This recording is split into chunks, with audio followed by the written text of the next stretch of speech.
Hello students, good morning. This is Pavitra. Welcome back to my YouTube channel.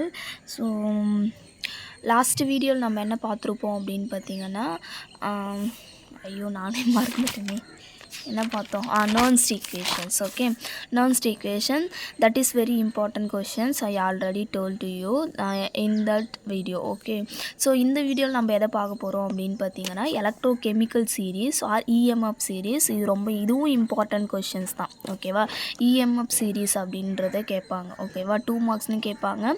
16 மார்க்ஸில் EMF சீரீஸுடைய அப்ளிகேஷன்ஸும் எழுதுங்க அப்படின்னு கேட்பாங்க. அப்படி கேட்டாங்க அப்படின்னு பார்த்தீங்கன்னா அது 8 மார்க்காக இருக்கலாம், இல்லை 16 மார்க்ஸாக இருக்கலாம். ஓகேவா, ஓகே. நம்ம வீடியோ இதுதான் நீங்கள் ஃபஸ்ட் டைம் பார்க்குறீங்க அப்படின்னு பார்த்தீங்கன்னா சப்ஸ்கிரைப் பண்ணி வச்சுட்டு பாருங்கள். அண்ட் தென் உங்கள் ஃப்ரெண்ட்ஸ் எல்லாேருக்கும் ஷேர் பண்ணுங்கள். நான் கொடுக்குற நோட்ஸ் வந்து உங்களுக்கு புரியுது அப்படின்னு பார்த்தீங்கன்னா ஒரு லைக் பண்ணிவிட்டு பாருங்கள். நீங்கள் லைக் பண்ணுறத பொறுத்து தான் வீடியோ வந்து நிறைய ஷேர் ஆகும். ஓகேவா, ஓகே. ஸோ உங்கள் எலக்ட்ரோகெமிஸ்ட்ரி ப்ளேலிஸ்ட் உங்களுக்கு வேணும் அப்படின்னு நினச்சிங்க அப்படின்னு பார்த்தீங்கன்னா இன்ஜினியரிங் கெமிஸ்ட்ரி அப்ளைடு கெமிஸ்ட்ரியில் 3rd யூனிட் எலக்ட்ரோகெமிஸ்ட்ரி அதனுடைய ப்ளேலிஸ்ட்டையும் நான் டிஸ்கிரிப்ஷனில் கொடுக்குறேன். ஸோ வேணுன்றவங்க பார்த்துக்கோங்க. ஓகேவா, without any further delay let's start. Okay, so நம்ம வீடியோ பார்க்க ஸ்டார்ட் பண்ணிடலாம். Okay, electrochemical series or EMF series அப்படின்னு சொல்லுவாங்க. when various electrode metal are arranged in the order of their increasing values of standard reduction potential on the hydrogen scale. Okay, ஒரு hydrogen ஸ்கேலில் ஒரு இதுவாக வச்சுட்டு நிறைய ரிடக்ஷன்ஸ் வந்து என்ன ஆகும் அப்படின்னு பார்த்தீங்கன்னா அந்த ரிடக்ஷன் பொட்டான்ஷியலை வந்து மெஷர் பண்ணி வச்சுருப்பாங்க. எதை மையமாக வச்சுட்டு அப்படின்னு பார்த்தீங்கன்னா ஹைட்ரஜன் ஸ்கேலை மையமாக வச்சுட்டு இன்க்ரீஸிங் ஆர்டரில் என்ன பண்ணியிருப்பாங்க அப்படின்னு பார்த்தீங்கன்னா அரேஞ்ச் பண்ணி வச்சுருப்பாங்க. ஓகேவா, நிறைய மெட்டல்ஸ் உடைய பொட்டான்ஷியல் வேல்யூஸ் அதுதான் என்னது அப்படின்னு பார்த்தீங்கன்னா இஎம்எஃப் சீரீஸ். ஓகே, இதுதான் வந்து ஹைட்ரஜனுடைய இஎம்எஃப் வேல்யூ. ஓகேவா, இஎம்எஃப் வேல்யூ இதை மையமாக வச்சுட்டு நிறைய மெட்டல்ஸுடைய இஎம்எஃப் வேல்யூ இல்லை பொட்டன்ஷியல் வேல்யூவை மெஷர் பண்ணி வச்சுருப்பாங்க அப்படின்னு சொல்கிறாங்க. இன்க்ரீஸிங் ஆர்டரில் மெஷர் பண்ணி வச்சுருக்காங்க. ஓகேவா, இதுதான் இஎம்எஃப் சீரீஸ் அப்படின்னு சொல்கிறாங்க. ஓகேவா, ஸோ அதை பார்க்கலாமா எப்படி வச்சுருக்காங்க அப்படின்றத பார்க்கலாமா? இங்கே பாருங்கள். ஓகே, இதுதான் என்னது அப்படின்னு பார்த்தீங்கன்னா இஎம்எஃப் சீரீஸ். ஓகே, ஸோ நீங்கள் இன்ஜினியரிங் கெமிஸ்ட்ரி தானே படிக்கிறோம். ஸோ அதனால் வந்து இதை வந்து மனப்பாடம் பண்ணணுன்ற அவசியம் கிடையாது. ஓகேவா, இன்கேஸ் ஏதாவது ப்ராப்ளம் சம்மில் அந்த மாதிரி ஏதாவது கேட்டாங்கன்னா தான் கொஞ்சம் இதுவாக இருக்கும். அதர்வைஸ் இதை நீங்கள் மனப்பாடம் பண்ணணும்னு அவசியம் கிடையாது. இந்த இன்ஜினியரிங் கெமிஸ்ட்ரி நீங்கள் ஆர்ட்ஸ் அண்ட் சயின்ஸ் ஏதாவது படிக்கிறீங்க அப்படின்னு பார்த்தீங்கன்னா நீங்கள் அதை வந்து ஞாபகம் வச்சு தான் ஆகணும். ஓகேவா, இதுதான் வந்து அந்த இஎம்எஃப் அந்த எலக்ட்ரோகெமிக்கல் சீரீஸ். ஓகேவா, நிறைய மெட்டல்ஸ் இருக்கா, இன்க்ரீஸிங் ஆர்டரில் என்ன பண்ணியிருப்பாங்க அப்படின்னு பார்த்தீங்கன்னா ஹைட்ரஜனை ஸ்டாண்டர்டாக வச்சுட்டு ஓகேவா இன்க்ரீஸிங் ஆர்டரில் என்ன பண்ணியிருக்காங்க அப்படின்னு பார்த்தீங்கன்னா அரேஞ்ச் பண்ணி வச்சுருப்பாங்க. இந்த ரியாக்ஷன்ஸ் நம்ம பார்த்துருப்போம். என்ன ரியாக்ஷன்ஸ் இது? ரிடக்ஷனில் வரக்கூடிய reactions. Okay, reduction reactions. Okay, இங்கே பாருங்கள், ஜிங்க்கு மெட்டலாக இருக்குது, 2 எலக்ட்ரானை வாங்கிட்டு அது என்னவா மாறுது? ஜிங்க் மெட்டலாக மாறும். அதே மாதிரி இங்கேயும் பார்த்தோம், காப்பரு மெட்டலாக இருக்குது, 2 எலக்ட்ரானை வரக்கூடிய 2 எலக்ட்ரானை வாங்கிட்டு காப்பர் மெட்டலாக மாறும் அப்படின்றதெல்லாம் நம்ம பார்த்துருப்போம். ரீசன்ட் வீடியோஸில் அதை தான் நம்ம மெயினாக பார்த்துட்ருக்கிறது. ஓகேவா, அப்போது இது வந்து எலக்ட்ரோடு, இது என்னது அப்படின்னு பார்த்தீங்கன்னா எலக்ட்ரோடு ரியாக்ஷன்ஸ். ஓகே, இது மெயினாக எந்த ரியாக்ஷன்ஸ் அப்படின்னு பார்த்தீங்கன்னா ரிடக்ஷன். ஓகே, ரிடக்ஷன் ரியாக்ஷன்ஸை மெயின் பண்ணி தான் இந்த இது கொடுத்துருக்காங்க. ஓகேவா, இது வந்து பொட்டான்ஷியல் வேல்யூ, இதுக்கான பொட்டான்ஷியல் லித்தியத்துக்கான பொட்டான்ஷியல் வேல்யூ. இப்போ எக்ஸாம்பிள் நம்மளுக்கு தெரியும், என்ன தெரியும், இங்கே பார்த்துருப்போம். ஓகே, அப்போது மைனஸில் வந்துச்சு அப்படின்னு பார்த்தீங்கன்னா அது என்ன ரியாக்ஷன்ஸ், எந்த சைடு நடக்கக்கூடிய ரியாக்ஷன்ஸ், ஆனோட் சைடு நடக்கக்கூடிய ரியாக்ஷன்ஸ். மைனஸ் சார்ஜ் வந்துச்சு அப்படின்னு பார்த்தீங்கன்னா ஓகேவா, ப்ளஸ் சார்ஜ் வந்துச்சு அப்படின்னு பார்த்தீங்கன்னா அது கேத்தோடு சைடு நடக்கக்கூடிய ரியாக்ஷன், அது reduction reactions, gain of electrons அப்படின்னு பார்த்தோம். ஆனோட் சைடு நடந்துச்சு அப்படின்னு பார்த்தீங்கன்னா அதனுடைய சார்ஜ் என்னவாக இருக்குது? மைனஸாக இருக்கும். ஆக்சிடேஷன்ஸ், லாஸ் ஆஃப் எலக்ட்ரான்ஸ் அப்படின்னு பார்த்தோம். இங்கே பாருங்கள், அந்த E0 அந்த எலக்ட்ரோட் பொட்டன்ஷியல் வேல்யூ வந்து நம்மளுக்கு மைனஸில் கிடச்சிது அப்படின்னு பார்த்தீங்கன்னா அது அஃப்கோர்ஸ் எங்கே நடக்குது அப்படின்னு பார்த்தீங்கன்னா ஆனோடில் தான் நடக்கும். எங்கே நடக்கும்? ஆனோடில் தான் நடக்கும். உங்களுக்கு புரியும்னு நினைக்கிறேன். அந்த வேல்யூ மைனஸில் வந்துச்சு அப்படின்னு பார்த்தீங்கன்னா மெஷர் பண்ணுற அந்த எலக்ட்ரோட் பொட்டான்ஷியல் வேல்யூ வந்து நம்மளுக்கு மைனஸில் வந்துச்சு அப்படின்னு பார்த்தீங்கன்னா சேஃபாக சம் எக்ஸாம்பிள் லித்தியம் சொல்லலாமா? லித்தியம் ப்ளஸ் எலக்ட்ரானை வாங்கிட்டு லித்தியமாக மாறுது. இதுக்கான எலக்ட்ரோட் பொட்டான்ஷியல் வேல்யூ -3.01 மைனஸ் வந்திருக்கு. அப்போ இந்த லித்தியத்தை எந்த சைடு வைப்பாங்க அப்படின்னு பார்த்தீங்கன்னா ஆனோட் சைடு தான் வைப்பாங்க. அப்போது அந்த ஆனோட் சைடு என்ன நடக்கும் அப்படின்னு பார்த்தீங்கன்னா ஆக்சிடேஷன்ஸ் தான் நடக்கும் அப்படின்னு சொல்கிறாங்க. புரியுதா? புரியும்னு நினைக்கிறேன். அப்போது இந்த லித்தியம் இந்த ஆக்டாசிய ஆனோடாக ஆக்ட் ஆகும். லித்தியம் வந்து ஆனோடாக ஆக்ட் ஆகும் அப்படின்னு சொல்கிறாங்க. இங்கே பாரு அலுமினியம் இருக்குது. இந்த அலுமினியம் எலக்ட்ரானை வாங்கிட்டு அலுமினியம் மெட்டல் எலக்ட்ரானை வாங்கிட்டு சரி அதெல்லாம் விட்டுருங்க, நம்ம காப்பர் ஜிங்கே வச்சுக்கலாம். ஏன்னா இதை பற்றி தானே இப்போ ரீசெண்டாக நம்ம பார்த்துட்ருக்குறது. அப்போ காப்பர் 2+ 2 எலக்ட்ரானை வாங்கிட்டு காப்பராக மாறுது. இதனுடைய எலக்ட்ரோட் பொட்டான்ஷியல் வேல்யூ +3.04. இதெல்லாம் நீங்கள் மனப்பாடம் தான் பண்ணணும். ஓகேவா? +0.34. அப்போ ப்ளஸ்ன்னு வருது. அப்போ ப்ளஸ்ஸுனா எந்த சைடு வரும்? நீங்கள் உங்களுக்கே இமேஜின் பண்ணிக்கணும். ப்ளஸ் அப்படின்னா எந்த சைடு வரும்? கேத்தோடு சைடு வரும். கேத்தோடாக ஆக்ட் ஆகும். அது கேத்தோடில் நம்ம என்ன பார்த்தோம்? ரிடக்ஷன் தானே பார்த்தோம். ஸோ இந்த மாதிரி வந்து நீங்களாக வந்து ஞாபகம் வச்சுக்கிட்டோம். ஓகேவா? புரிஞ்சிச்சு அப்படின்னு பார்த்தீங்கன்னா உங்களுக்கு ஈஸியாக ஞாபகம் வச்சிடும். ஓகேவா? இதுதான் என்னது அப்படின்னு பார்த்தீங்கன்னா நம்மளுக்கு electrochemical series or EMF series அப்படின்னு சொல்லுவாங்க. ஓகேவா? ஒரு ஹைட்ரஜன் ஸ்கேலை ஸ்டாண்டர்டாக வச்சுக்கிட்டு அந்த மெட்டலுடைய ரிடக்ஷன் அந்த வேல்யூஸ் வந்து பொட்டான்ஷியல் வேல்யூ வந்து இன்க்ரீஸிங் ஆர்டரில் அரேஞ்ச் பண்ணி வச்சுருப்பாங்க. அதுதான் இஎம்எஃப் சீரீஸ் அப்படின்னு சொல்கிறாங்க. ஓகேவா? ஓகே. ஸோ இது 2 மார்க்ஸில் கேட்பாங்க. So applications of EMF series பார்த்திங்க அப்படின்னு பார்த்தீங்கன்னா ஒரு 6 அப்ளிகேஷன்ஸ் நம்மளுக்கு இருக்குது. ஓகேவா? எத்தனை அப்ளிகேஷன்ஸ்? 6 அப்ளிகேஷன்ஸ் நம்மளுக்கு முக்கியமாக சொல்கிறாங்க. ஓகேவா? என்னென்னு பார்த்துடலாமா? ஓகே.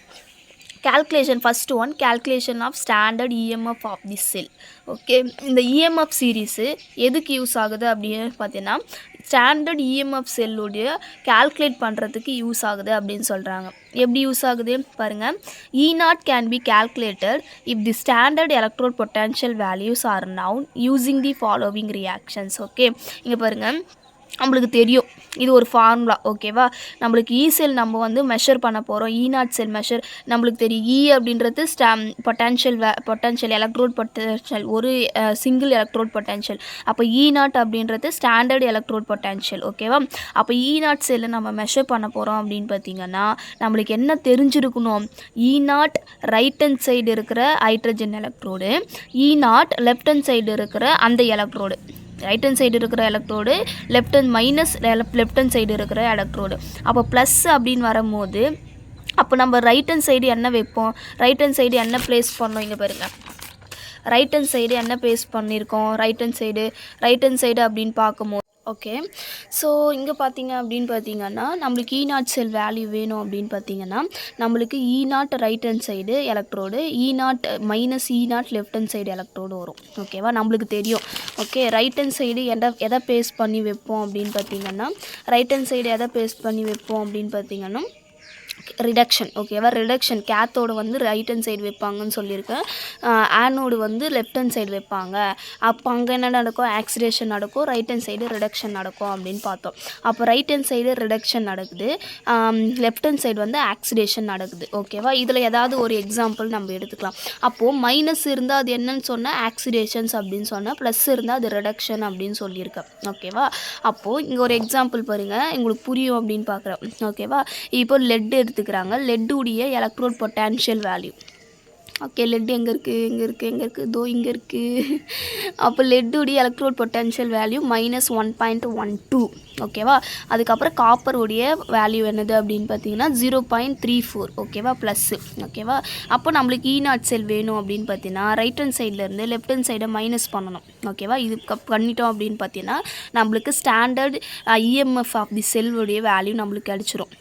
அப்போ என்ன வரும் 0.34 ஆல்ரெடி ஒரு மைனஸ் இருக்குது. இப்போ இது கூட இந்த ப்ளஸ் மைனஸை சேர்த்தோம் அப்படின்னு பார்த்தீங்கன்னா ப்ளஸ் ஆயிரும் 1.12 வரும். அப்போ 1.46 வோல்ட் தான் என்னது அப்படின்னு பார்த்தீங்கன்னா E0 செல்லுடைய வேல்யூ இந்த லெட்டுக்கும் காப்பருக்கும். ஓகேவா, இப்போ புரிஞ்சிருக்கும். அப்போ EMF of the cell calculate பண்ணுறதுக்கும் என்ன யூஸ் ஆகுது, இஎம்எஃப் சீரீஸ் வந்து யூஸ் ஆகுது அப்படின்னு சொல்கிறாங்க.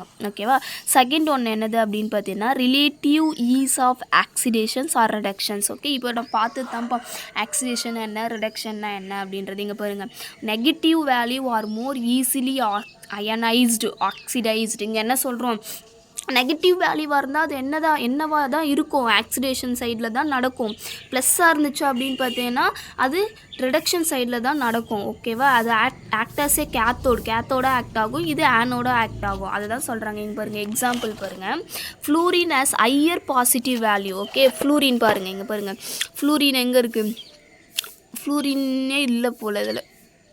ஓகே, இங்கே பாருங்கள், ஃப்ளூரினுடைய எலக்ட்ரோடு பொட்டன்ஷியல் வேல்யூ பார்த்தீங்க அப்படின்னு பார்த்தீங்கன்னா fluorine as higher positive value. ஓகேவா, இந்த மெட்டலை தவிர்த்து மெட்டல்ஸ் இருக்குது. ஓகேவா, ஸோ ஃப்ளூரின் எடுத்துருக்கேன் நோட்ஸில். Fluorine as higher positive value, அதனுடைய வோல்ட் பார்த்திங்க அப்படின்னு பார்த்தீங்கன்னா +2.87. அப்போ இது எங்கே நடக்கும், ப்ளஸ் இருக்குது, ப்ளஸ் இருந்தால் அப்போ எங்கே நடக்கும், எங்கே பார்க்காம சொல்லுங்கள் பார்க்கலாம். ப்ளஸ் இருந்தால் அப்போ எங்கே நடக்கும், ரிடக்ஷன் தானே. அப்போ எங்கே நடக்கும், கேத்தோட் சைடு தானே நடக்கும். இங்கே பாருங்கள், லித்தியம் எடுத்திருக்காங்க. லித்தியம் பார்த்தீங்க அப்படின்னு பார்த்தீங்கன்னா ஹையர் நெகட்டிவ் வேல்யூ.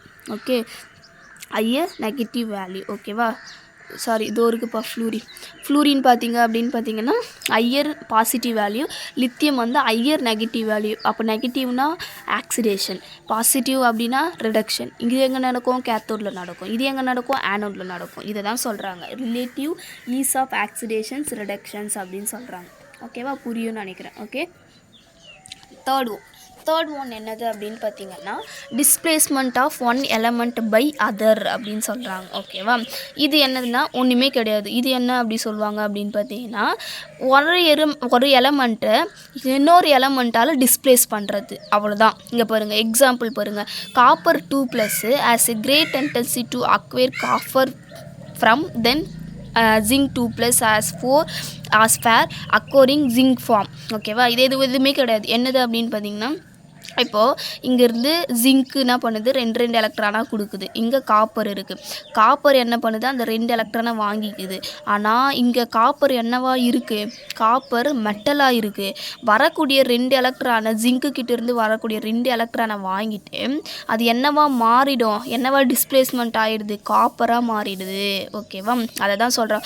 அப்போ ஜிங்க் என்ன பண்ணுது, காப்பரை டிஸ்பிளேஸ் பண்ணுது. காப்பரை வந்து மெட்டலாக இருக்கிறது காப்பராக டிஸ்பிளேஸ்மெண்ட் பண்ணுது அப்படின்னு சொல்கிறாங்க. அதுதான் displacement of one element by the other.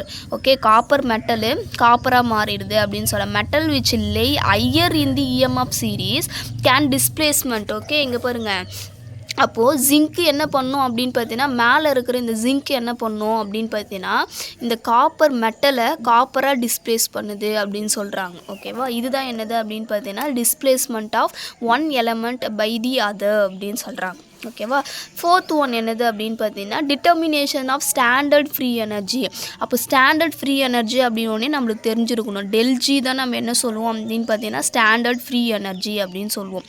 And then equilibrium constant for the reactions. Okay, equilibrium so standard free energy அப்படின்னும் போது ΔG, ஈக்லிபிரியம் கான்ஸ்டன்ட் அப்படின்னும் போது K அப்படின்னு சொல்லுவோம். ஓகேவா, இந்த ஈக்குவேஷனை நம்ம ஆல்ரெடி படிச்சிருப்போம். ஓகேவா, இப்போ நர்ன்ஸ்ட் ஈக்குவேஷனில் இது வரும். ΔG not equal to RT ln K அப்படின்றது ஈக்லிபிரியம் கான்ஸ்டன்ட். ஓகே, அப்போது -ΔG not equal to RT லாகாக மாற்றுறதுக்கு நம்ம 2 × 303 அதால் மல்டிபிள் பண்ணுவோம், log Kன்னு வரும். இப்போ இந்த log K அப்படியே வச்சுக்கோங்க, -ΔGயும் அப்படியே வச்சுக்கோங்க. இது ஈக்குவலுக்கு அந்த பக்கம் போயிடுச்சு அப்படின்னு பார்த்தீங்கன்னா RT 2 டிவைடில் வந்துடும், 2.303 அப்படின்னு வந்துடும். ஓகேவா, இதெல்லாம் நம்ம வந்து நர்ன்ஸ்ட் ஈக்குவேஷனில் பார்த்துருப்போம். இந்த வேல்யூவும் பார்த்துருப்போம். ΔG உடைய வேல்யூ -NEF, ΔG நாட் உடைய வேல்யூ என்ன வரும், -NE0Fன்னு வரும். புரியுதா, இதெல்லாம் நர்ன்ஸ்ட் ஈக்குவேஷனில் நான் சொல்லியிருப்பேன்.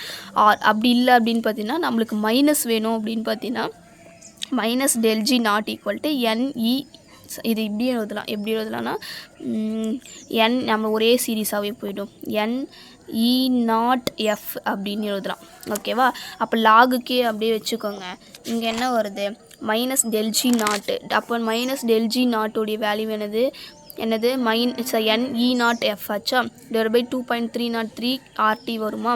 ஸோ இது என்னது அப்படின்னு பார்த்தீங்கன்னா from the value E0. Okay, நம்ம இந்த E0 வேல்யூ வேணும் அப்படின்னு பார்த்தீங்கன்னா ஓகேவா, N வேல்யூ தெரியும், F வேல்யூ தெரியும். E0 வேல்யூ வேணும் அப்படின்னு பார்த்தீங்கன்னா கண்டுபிடிக்கணும் அப்படின்னு பார்த்தீங்கன்னா நாங்கள் எங்கேருந்து எடுக்கணும் அப்படின்னு பார்த்தீங்கன்னா the equilibrium constant for the cell reactions can be calculated. Okay, from the E0 வேல்யூலேருந்து நம்ம என்ன பண்ணலாம் அப்படின்னு பார்த்தீங்கன்னா அந்த equilibrium constant for the cell ரியாக்ஷன்ஸை நம்ம கால்குலேட் பண்ண முடியும் அப்படின்னு சொல்கிறாங்க. K வேல்யூவை கால்குலேட் பண்ண முடியும். E0 வேல்யூ அப்படின்றது என்னது, அந்த எலக்ட்ரோட் பொட்டன்ஷியல் சீரீஸில் இருக்குல்ல, அதை வச்சுட்டு நம்ம என்ன பண்ணலாம், K வேல்யூவை ஃபைண்ட் பண்ண முடியும் அப்படின்னு சொல்கிறாங்க. ஓகேவா, இதுக்காகவும் அந்த கெமிக்கல் சீரீஸ் வந்து யூஸ் ஆகுது அப்படின்னு சொல்கிறாங்க. ஓகேவா, தென் 5th ஒன் என்னது அப்படின்னு பார்த்தீங்கன்னா hydrogen displacement. Okay, hydrogen displacement அப்படின்றது ஒன்றும் இல்லை, metals with negative reduction potential will displays hydrogen from an acid solutions. Okay, இப்போ இந்த நெகட்டிவ் இருக்குல்ல, ஹைட்ரஜன் இருக்குது, ஹைட்ரஜன் மேலே இது வந்து ஹைட்ரஜனுக்கு மேலே நெகட்டிவ் இருக்கும், கீழே பாசிட்டிவ் இருக்கும். ஓகேவா, இதெல்லாம் நம்ம இந்த எலக்ட்ரோ கெமிக்கல் சீரீஸ். ஓகேவா, ஹைட்ரஜனுக்கு மேலே நெகட்டிவ், ஹைட்ரஜன் கீழே பாசிட்டிவ். இப்போ என்ன சொல்கிறாங்க, ஹைட்ரஜன் டிஸ்பிளேஸ்மெண்ட் பிஹேவியர். இந்த ஹைட்ரஜன் வந்து மேலே இருக்கிற எதனா ஒரு மெட்டலால் இந்த ஹைட்ரஜன் டிஸ்பிளேஸ்மெண்ட் ஆகிடுது அப்படின்னு சொல்கிறாங்க. எக்ஸாம்பிள் பார்க்கலாமா, இங்கே பாருங்கள் ஜிங்க்கு. ஓகே, ஜிங்க் இருக்குது, அந்த ஜிங்க்கு இங்கே பாருங்கள் எங்கே இருக்குது, ஹைட்ரஜனுக்கு மேலே தான் ஜிங்க் இருக்கும். இந்த ஜிங்க்கு ஹைட்ரஜனை டிஸ்பிளேஸ் பண்ணிடுது அப்படின்னு சொல்கிறாங்க. எப்படின்னு பார்க்கலாமா, இந்த ஜிங்க்கு நான் சல்ஃபூரிக் ஆசிட் கூட ரியாக்ட் பண்ணும் போது ஜிங்க் சல்ஃபேட் சொல்யூஷனாக மாறிடும், அண்ட் தென் ஹைட்ரஜன் கேஸாக போயிடும். ஓகேவா, அப்போ என்ன பண்ணுது, ஜிங்க்கு ஹைட்ரஜனை டிஸ்பிளேஸ் பண்ணிடுது அப்படின்னு சொல்கிறாங்க. ஓகேவா, இது எலக்ட்ரோகெமிக்கல் சீரீஸ் நம்மளுக்கு எக்ஸ்பிளைன் பண்ணுது. ஓகேவா, தென் 6th ஒன் பார்த்தீங்க அப்படின்னு பார்த்தீங்கன்னா predicting spontaneity or feasibility of redox reactions. Okay, தெர்மோடைனமிக்ஸை பொறுத்த வரைக்கும் டெல்ஜி நெகட்டிவாக இருந்துச்சுன்னா ஸ்பான்டேனியஸ், இதெல்லாம் நம்மளுக்கு தெரியும். டெல்ஜி பாசிட்டிவாக இருந்ததுன்னா நான் ஸ்பான்டேனியஸ். ஓகே, அப்போ இதையும் தெரியும், delta G equal to minus NE0F. அப்போ மைனஸ் டெல்ஜி என்ன வரும், NE0F அப்படின்னு தெரியும். அப்போ E0 பாசிட்டிவாக இருந்துச்சு அப்படின்னு பார்த்தீங்கன்னா E0 பாசிட்டிவாக இருந்துச்சு அப்படின்னு பார்த்தீங்கன்னா ஸ்பான்டேனியஸ். E0 வேல்யூ நெகட்டிவாக இருந்துச்சு அப்படின்னு பார்த்தீங்கன்னா நான் ஸ்பான்டேனியஸ் அப்படின்னு சொல்கிறாங்க. புரியும்னு நினைக்கிறேன். ஓகேவா, இங்கே பாருங்கள், டெல்ஜி பாசிட்டிவாக இருந்ததுன்னா ஸ்பான்டேனியஸ், டெல்ஜி நெகட்டிவாக இருந்துச்சு அப்படின்னா ஸ்பான்டேனியஸ், டெல்ஜி பாசிட்டிவாக இருந்ததுன்னா நான் ஸ்பான்டேனியஸ். E0 பாசிட்டிவாக இருந்துச்சு அப்படின்னு பார்த்தீங்கன்னா ஸ்பான்டேனியஸ், E0 நெகட்டிவ், அப்படியே உல்ட்டா. ஓகே, இங்கே பாருங்கள், இங்கே இன்னும் புரியும்னு நினைக்கிறேன். டெல்ஜி பாசிட்டிவாக இருந்துச்சு நெகட்டிவாக இருந்துச்சு அப்படின்னா ஸ்பான்டேனியஸ், E0 பாசிட்டிவாக இருந்துச்சுன்னா spontaneous, negative spontaneous. E0 positive spontaneous, delta G plus பாசிட்டிவாக இருந்துச்சு அப்படின்னு பார்த்தீங்கன்னா நான் ஸ்பான்டேனியஸ், E0 நெகட்டிவாக இருந்துச்சுன்னா நான் ஸ்பான்டேனியஸ். ஓகேவா, இதை எக்ஸ்பிளைன் பண்ணுறதுக்கும் ஃபீஸிபிலிட்டியாக இருக்கும். ஓகேவா, இது வந்து ஃபீஸிபிலிட்டியாக இருக்கும், இது வந்து நான் ஃபீஸபிளாக இருக்கும் அப்படின்னு சொல்கிறாங்க. ஓகேவா, ஸோ இவ்வளோ தான் என்னது அப்படின்னு பார்த்தீங்கன்னா applications of electrochemical series. Okay, so இந்த வீடியோ உங்களுக்கு புரிஞ்சிருக்கும்னு நினைக்கிறேன். எந்த இடத்துல புரியலையோ எனக்கு கமெண்ட் செக்ஷனில் கமெண்ட் பண்ணுங்கள். நான் நெக்ஸ்ட்டு போடுற வீடியோவில் நான் இதை எக்ஸ்பிளைன் பண்ணிவிட்டு உங்களுக்கு நான் நெக்ஸ்ட்டு வீடியோ நான் உங்களுக்கு அப்லோட் பண்ணுறேன். ஓகேவா, ஸோ இந்த வீடியோ உங்களுக்கு புரிஞ்சிருக்கும்னு நினைக்கிறேன். புரிஞ்சிருந்துச்சு அப்படின்னு பார்த்தீங்கன்னா சப்ஸ்கிரைப் பண்ணி வச்சுட்டு பாருங்கள், லைக் பண்ணிவிட்டு பாருங்கள், உங்கள் ஃப்ரெண்ட்ஸ் எல்லாேருக்கும் ஷேர் பண்ணுங்கள். ஓகேவா, ஸோ நான் எலக்ட்ரோகெமிஸ்ட்ரி ப்ளேலிஸ்ட்டை வந்து நான் டிஸ்கிரிப்ஷனில் கொடுக்குறேன், நீங்கள் அதையும் பாருங்கள். ஓகேவா, ஸோ என்னுடைய ஆன்லைன் கிளாஸ் வந்து உங்களுக்கு வேணும்னு நினச்சிங்க அப்படின்னு பார்த்தீங்கன்னா நான் பயோவில் என்னுடைய வாட்ஸ்அப் நம்பர் கொடுக்குறேன், காண்டாக்ட் பண்ணுறவங்க காண்டாக்ட் பண்ணுங்கள். ஓகேவா, thank you, have a nice day.